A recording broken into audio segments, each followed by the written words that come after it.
Olá, caros alunos, tudo bem com vocês? Eu sou o professor Thiago Borges e sou formado em Administração pela Universidade Estadual de Montes Claros, a Unimontes. Nesse semestre, ministrarei as aulas da disciplina de Gestão de Pessoas. Portanto, teremos uma ótima parceria durante os estudos dessa disciplina. Então, contem comigo no que precisarem, ok? Lembrando, anotem as informações das aulas e qualquer dúvida, postem em nosso fórum Tira Dúvidas, para que possamos saná-las antes das nossas avaliações e atividades avaliativas. Bom, pessoal, como em todo planejamento, nós teremos um objetivo e um roteiro a ser seguido em todas as nossas aulas. Dessa forma, nós teremos um direcionamento em nossos estudos, facilitando assim identificar qual o propósito de cada aula. O nosso objetivo da aula de hoje será o seguinte: nosso objetivo do dia será compreender a evolução no planejamento de gestão de pessoas e analisar também as 3 formas de recrutamento de pessoas. Então, esse será o nosso objetivo do dia, pessoal. Devemos compreender e analisar esses 2 tópicos citados. Nós devemos finalizar esta aula compreendendo bem estes 2 tópicos, ok? Caso no final da aula permaneça alguma dúvida, releiam a apostila, assistam novamente a videoaula e postem as dúvidas em nosso fórum, combinado? E para alcançarmos o objetivo do dia, iremos seguir o seguinte roteiro, que irá nortear os nossos estudos, facilitando assim a compreensão dos capítulos estudados. Vamos verificar em nosso próximo slide. Vamos discutir as relações entre pessoas e organizações. Neste tópico, iremos refletir sobre essa evolução a partir do surgimento de novas tecnologias. Vamos falar também sobre a evolução na gestão de pessoas e no planejamento de pessoal. Iremos conhecer as transformações ocorridas no mercado de trabalho e a nova visão de recursos humanos das empresas que destacam no mercado. Vamos falar sobre a evolução do segmento de logística no Brasil. Iremos abordar alguns conceitos sobre logísticas e falar um pouco do surgimento das principais entidades do segmento de logística que tinham a missão de disseminar o conceito de logística nas organizações. E por fim, e não menos importante, falaremos sobre a atração de pessoas. Iremos falar aqui sobre os tipos de recrutamento de pessoas. Vamos falar das vantagens e desvantagens de 3 diferentes tipos de processo. Bom, pessoal, vamos iniciar a nossa aula de hoje falando um pouco sobre as relações entre organizações e pessoas.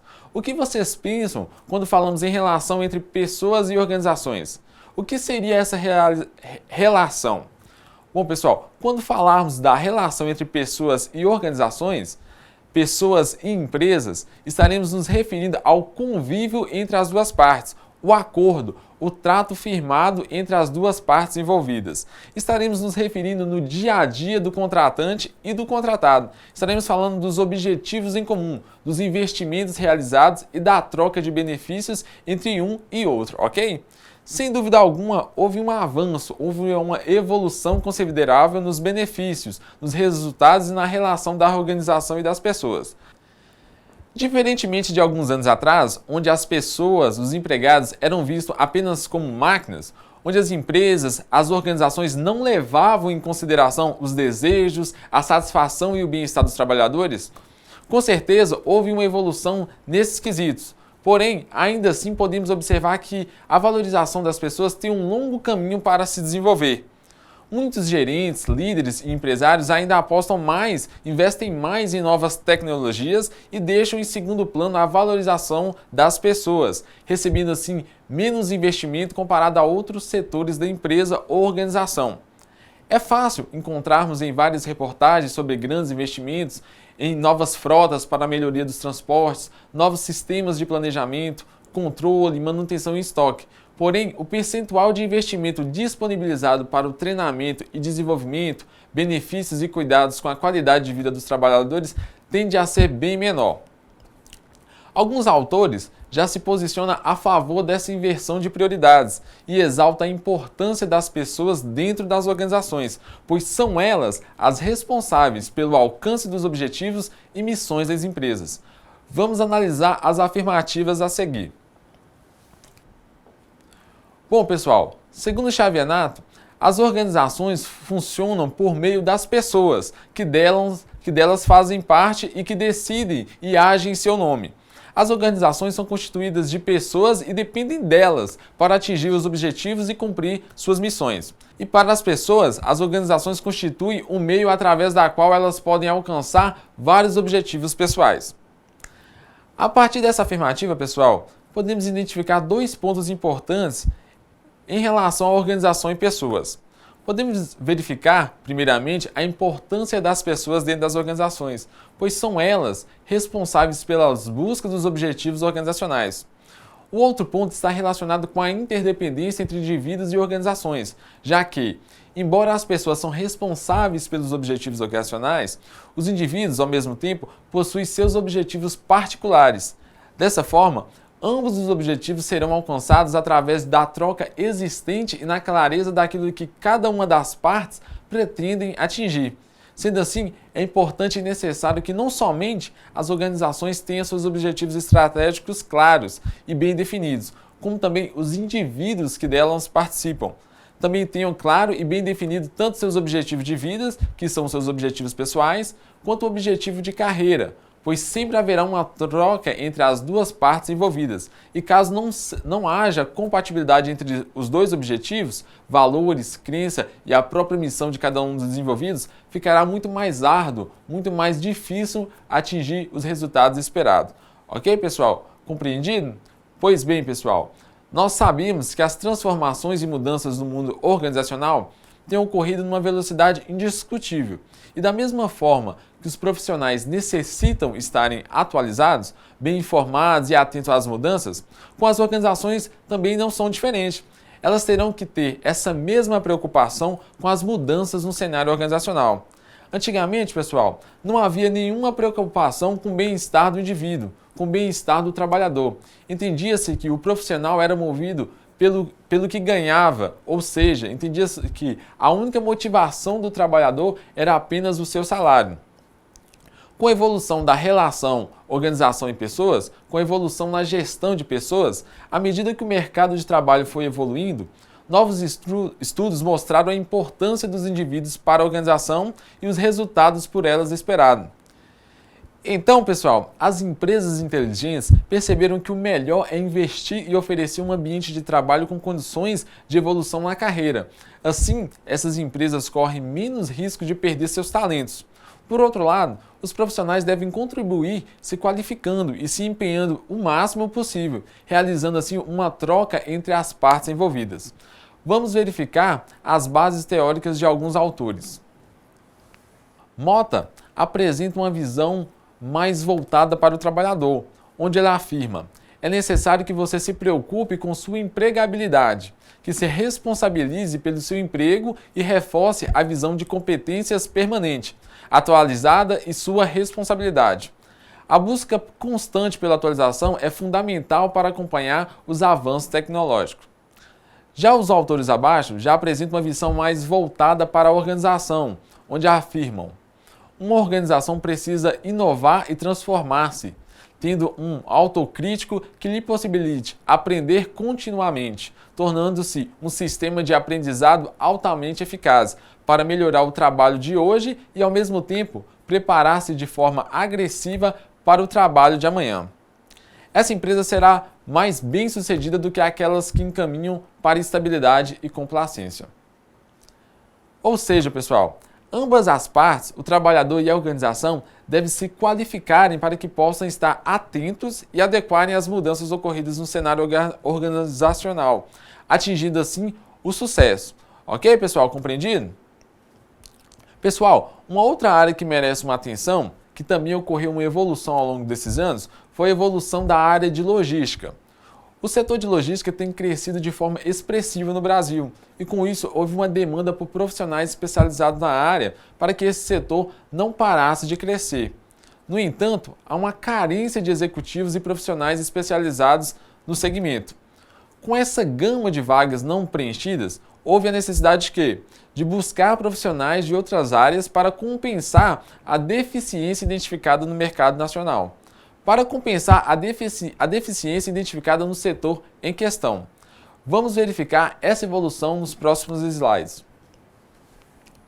Bom, pessoal, no Brasil, a logística teve início na década de 80 e com ela surgiram algumas entidades como a ASLOG, Associação Brasileira de Logística, e o IMAM, o Instituto de Movimentação e Armazenagem, que tinha como missão disseminar este novo conceito nas organizações.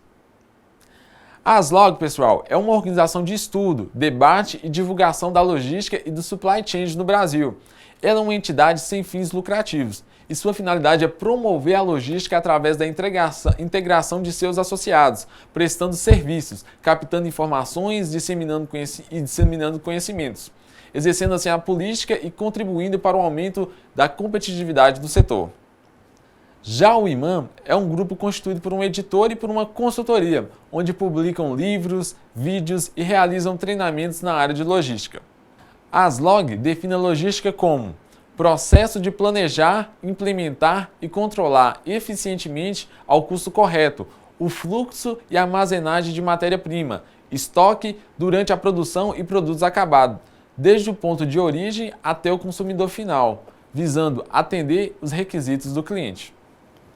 Já neste quadro, pessoal, é possível verificar a evolução da área de logística no decorrer dos anos. Perceba que na década de 80, o foco deste segmento era apenas nas metodologias e modais de transportes e armazenagem. O foco era de qual meio de transporte utilizar, avião, navio, transporte rodoviário ou ferroviário, e também de que maneira seria armazenado o produto. Já na década de 90, inicia o conhecimento científico, estudos das relações das dispersões, movimentos com foco na administração de materiais, distribuição, movimentação e armazenagem de materiais. Então, neste momento, inicia-se os estudos científicos. Neste momento surge uma base conceitual, teorias e experimentos com o intuito de desenvolver as atividades. E por fim, no último quadro, temos o ambiente atual, onde o processo é muito mais complexo e mais amplo, onde o foco não é mais em modais de transporte e armazenagem, e sim no controle, planejamento, tecnologia da informação, finanças e serviço ao cliente. Ok, pessoal? Compreendida a evolução do segmento de logística no Brasil? Pois bem, acabamos de falar que, com o surgimento do segmento de logística no Brasil, houve a necessidade em captar profissionais qualificados de outras áreas para suprir a mão de obra qualificada escassa neste novo setor em ascensão. Não foi isso, pessoal? Então, vamos verificar como é realizado pela equipe de recursos humanos o planejamento de atração e captação de pessoas. Vamos verificar o planejamento e quais as 3 maneiras de recrutamento de pessoas, ok? Bom, atualmente ainda existem empresas que têm visões distorcidas sobre as funções de recursos humanos. Muitas empresas entendem o RH apenas como um departamento pessoal, onde é realizada atividades rotineiras e de direitos trabalhistas. Muitas vezes, esse departamento é visto como um custo para muitos gestores e grupos diretivos. O que muitas empresas não compreenderam é que estas são apenas algumas das funções entre as várias que os recursos humanos de uma organização deve desempenhar. Talvez uma das mais importantes atividades desempenhadas pelo RH seja auxiliar os gestores, em primeiro lugar, a definir o perfil das pessoas que irão compor a equipe e, posteriormente, buscar indivíduos qualificados, com habilidades, experiências e competências necessárias para executarem as atividades em questão, tendo assim maturidade o suficiente para a resolução de problemas e convívio com a equipe. No entanto, pessoal, é muito comum os gestores atribuírem a responsabilidade pelo processo de atração e escolha de profissionais ao setor de RH, devido a uma visão equivocada de que os gestores estariam perdendo tempo ao participarem de discussões e entrevistas com candidatos. Se pensássemos dessa forma, poderíamos afirmar que as empresas estão dizendo que a formação de sua equipe não é importante e não merece atenção. Porém, pessoal, as empresas inteligentes priorizam e investem na escolha e desenvolvimento de suas pessoas, por entenderem que só assim terão melhores resultados. Segundo Xavier, recrutamento é definido da seguinte forma. Recrutamento é um conjunto de procedimentos que visa atrair candidatos potencialmente qualificados e capazes de ocupar cargos dentro da organização.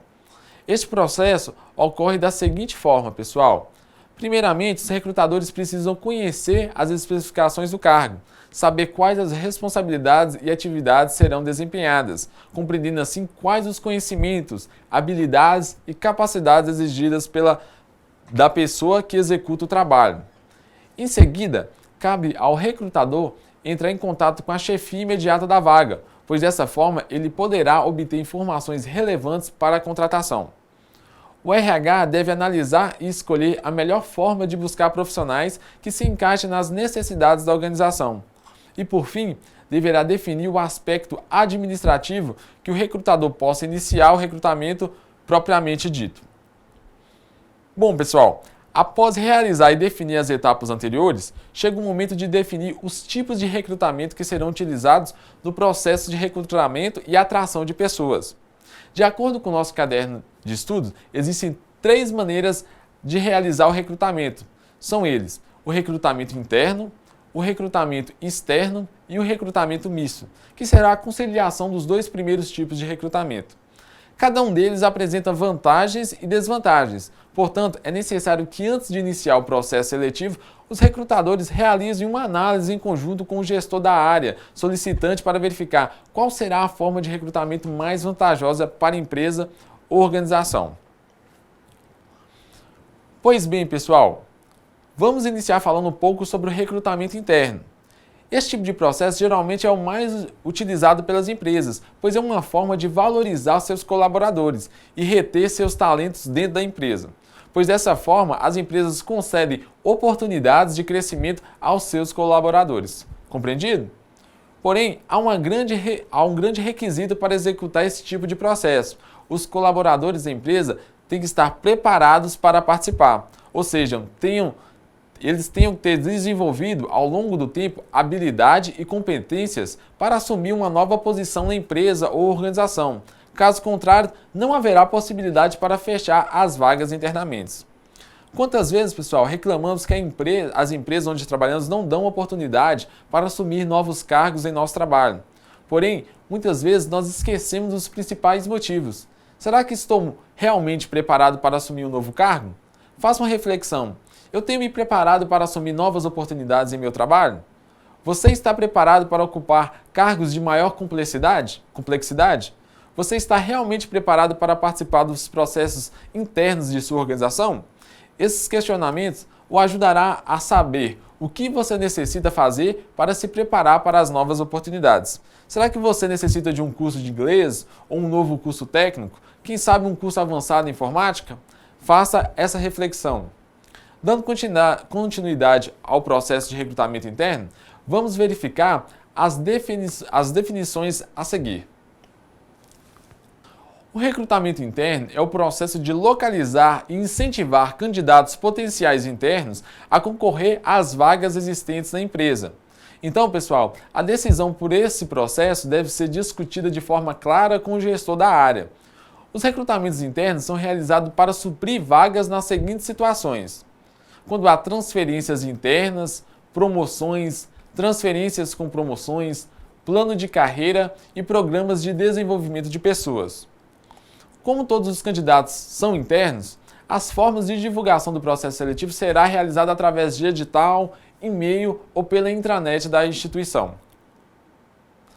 Vamos analisar agora, pessoal, as vantagens e as desvantagens desse processo interno. Bom, pessoal, como vantagem do recrutamento interno, podemos citar a economia para a empresa, já que o custo e o tempo despendido para a realização deste recrutamento é muito menor em relação ao recrutamento externo.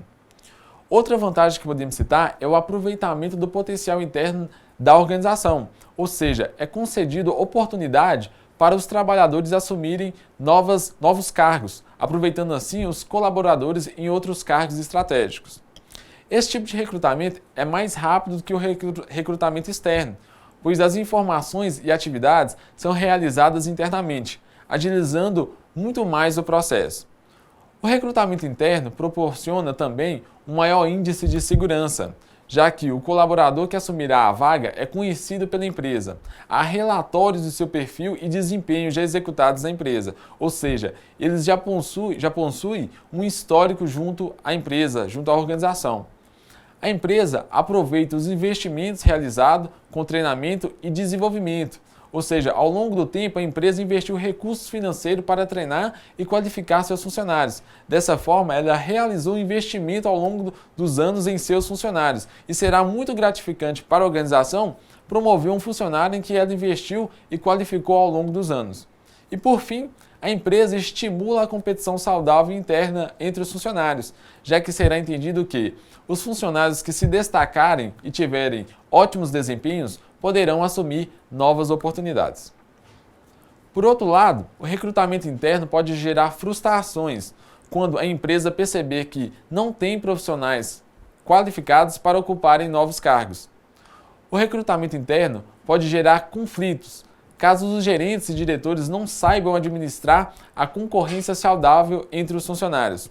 A empresa que utiliza o recrutamento interno perde também a oportunidade de inovação, novas ideias e experiências, já que ela fecha as portas para os candidatos externos com outras experiências e pontos de vista diferentes que poderia contribuir e agregar valores à organização. Ok, pessoal? Pois bem, acabamos de apresentar as vantagens e as desvantagens do recrutamento interno. Porém, e quando a empresa não dispõe de talentos internos para assumir novos cargos? E quando essa empresa não possui mão de obra qualificada interna para assumir novos postos de trabalho? Dessa forma, pessoal, a solução será optar pelo recrutamento externo.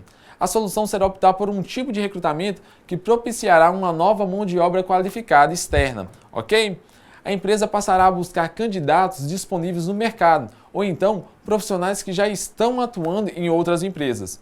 Neste caso, a busca do recurso humano será bem mais árdua e se faz necessário diferentes abordagens e estratégias por parte dos recursos humanos para atrair os possíveis candidatos.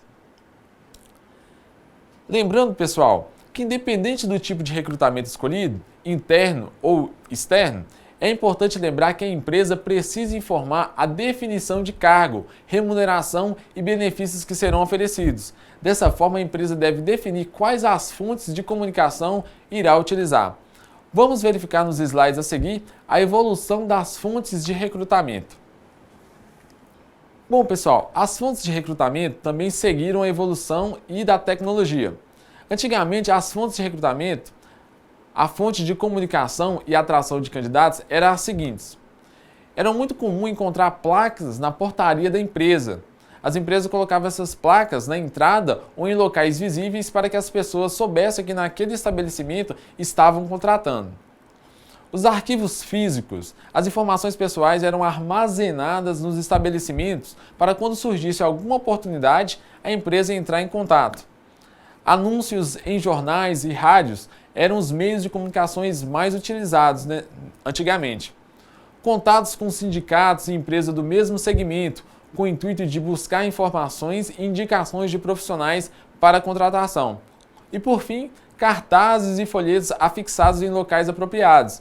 Então, antigamente distribuía e afixava folhetos e cartazes em vários pontos da cidade, em vários pontos de uma determinada localidade. Ok? Bom, pessoal, com a evolução do mercado e da tecnologia, atualmente, as empresas incorporaram uma nova maneira em atrair e divulgar seus processos seletivos, ampliando assim suas fontes de comunicação. Então, pessoal, atualmente as empresas realizam contato com instituições de ensino, como faculdades, escolas técnicas e associações de classe com o intuito em buscar mão de obra qualificada. Contato principalmente com agências de emprego e realização de anúncios em revistas. Indicação de colaboradores também se tornou uma forma muito utilizada para atrair e recrutar funcionários externos. Muitas empresas recorrem a consultorias na área de recursos humanos, tentando obter candidatos qualificados e com experiências que atendam os requisitos do cargo. Muitas empresas também conservam um banco de talentos, como forma de obter uma variedade de banco de dados e informações internamente de diferentes perfis de candidatos. Muitas empresas também recorrem aos headhunters, os famosos caçadores de talentos, que buscam profissionais qualificados e com alto nível de talento para ocuparem cargos dentro da empresa. Outras empresas utilizam programações de indicações internas com prêmios, ou seja, os colaboradores internos indicam funcionários externos. Em troca da indicação, os colaboradores recebem premiações por identificarem profissionais capacitados para assumir os cargos na empresa. E não podemos esquecer da internet e das redes sociais, onde as empresas ou contratantes divulgam novas vagas para um determinado grupo. Bom, pessoal, já conhecemos as fontes de recrutamento externo. Agora vamos verificar as vantagens e as desvantagens desse tipo de recrutamento. Bom, pessoal, as principais vantagens são as seguintes. O recrutamento externo traz novos talentos para a empresa, ou seja, profissionais qualificados e competentes. Ela também propicia o aumento do capital intelectual. Há também uma renovação da cultura, novos profissionais com culturas diferentes adquiridas através de outras experiências de trabalho. Propicia também a visão de novas ideias, contribuições e expectativas. A experiência profissional proporciona uma nova visão, um novo modo de se fazer algo, de se modificar ou melhorar algum procedimento e proporcionar melhorias e inovação, que será justamente a leitura diferente da organização com a identificação de possíveis melhorias. Já as desvantagens, podemos citar as seguintes. Pode afetar de forma negativa a motivação dos colaboradores internos, já que esses colaboradores percebam que não são concedidas oportunidades de crescimento para eles. Dessa forma, o rendimento destes trabalhadores pode ser abaixo do esperado. O recrutamento externo pode ser mais oneroso e muito mais demorado, já que esse tipo de recrutamento requer uma grande quantidade de informações de todos os participantes, pois essas informações servirão de base para a escolha dos candidatos. Outra desvantagem é oferecer maior risco na escolha, já que os recrutadores não conhecem profundamente os participantes, tendo apenas algumas informações superficiais desses candidatos, o que pode comprometer a escolha dos candidatos e talvez não realizar ou contratar a melhor opção. E por fim, uma outra desvantagem, o recrutamento externo pode reduzir a fidelidade dos colaboradores internos, se esses acharem que a empresa não dá uma oportunidade de crescimento e passarem a buscar novas oportunidades no mercado, buscar novas empresas para trabalharem. Ok, pessoal? Compreendido as principais vantagens e desvantagens do processo de recrutamento externo? Pois bem, a terceira alternativa que podemos citar, que irá contribuir para atrair candidatos qualificados para assumirem novas vagas em aberto, é o recrutamento conhecido como recrutamento misto. Mas por que misto, professor? Porque o recrutamento irá mesclar os dois tipos de recrutamento, ou seja, ele irá utilizar os dois tipos de recrutamento, o interno e o externo. E como o recrutador poderá executar essa atividade? Como ele mesclará essas atividades, pessoal? Vamos verificar no slide a seguir. Bom, pessoal, o recrutador poderá mesclar os dois tipos de recrutamento da seguinte forma. Ele poderá, primeiramente, realizar o recrutamento externo, seguido do recrutamento interno, quando o recrutador perceber que o recrutamento externo não atendeu às exigências e às necessidades da empresa. O recrutador também poderá realizar o recrutamento interno seguido do recrutamento externo, quando ele perceber que a mão de obra interna não atendeu os requisitos da nova vaga, ou seja, quando o recrutador perceber que não possui profissionais internos qualificados o suficientemente para assumir um novo cargo. E por fim, o recrutador ele poderá realizar recrutamento externo e recrutamento interno concomitantemente, ou seja, simultâneo, ao mesmo tempo, e a partir dessa triagem, finalizar o processo com os melhores candidatos dos dois tipos de recrutamento. Ok, pessoal? Compreendido? Pois bem, estamos finalizando a aula de hoje. Perceberam que foi uma aula tranquila, com conceitos e definições básicas. Porém, caso tenha alguma dúvida, releiam a apostila, assistam novamente a aula e postem as dúvidas em nosso fórum, para que possamos esclarecê-las antes das nossas provas, ok, pessoal? Bom, pessoal, na aula de hoje estudamos os seguintes tópicos. Nós falamos sobre as relações entre pessoas e organizações, falamos que ambas as partes devem estarem preparadas e qualificadas para alcançarem juntas seus objetivos, pois a relação de troca e empenho das partes envolvidas que irão contribuir para atingir os objetivos gerais. Falamos também sobre evolução na gestão de pessoas, falamos da nova visão e das novas necessidades dos trabalhadores, pois antigamente a principal motivação dos trabalhadores eram os salários e atualmente as empresas perceberam que há outros fatores que contribuem no desempenho dos trabalhadores, como o bem-estar, plano de carreira, benefícios e outros mais. Falamos sobre a evolução do segmento de logística aqui no Brasil, o seu surgimento na década de 80 e citamos também as principais entidades que surgiram com o objetivo de divulgar e de disseminar as informações, incentivos e técnicas deste novo segmento. E por fim, falamos do planejamento de pessoal e atração de pessoas. Citamos as vantagens e as desvantagens do recrutamento interno, recrutamento externo e o recrutamento misto. Bom, pessoal, espero que tenham compreendido os assuntos pertinentes à aula de hoje. Qualquer dúvida, estarei à disposição, ok? Muito obrigado pela atenção, ótimo estudo a todos e até a próxima aula.